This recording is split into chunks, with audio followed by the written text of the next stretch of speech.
Hi everyone, welcome back to another PIA automation tutorial. This time we're going to run the setup out of office automation in ConnectWise for a cloud hybrid environment. So as you can see, PIA has actually read the ticket details and is now suggesting the setup out of office automation. We hit that prompt, PIA will then continue through and process our request, find all mailboxes in Exchange Online. We then get produced a form, we select the user that we want to actually set up this out of office for. And then here we go, we can see that out of office is currently disabled. We can either choose to turn on or disable it if it was already enabled. We go through and fill out our internal message. If I can type,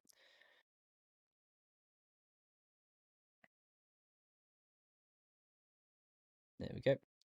And then we can also send to external. We can hit no, hit yes, but let's just hit no, yes. And then we go through and copy our previous message and we slap it as the external. We can also set up a date range if you want to select a valid date time for the start and end date. But for now, let's hit now, hit submit, and then we continue with the request. And just like that, it has now been set up.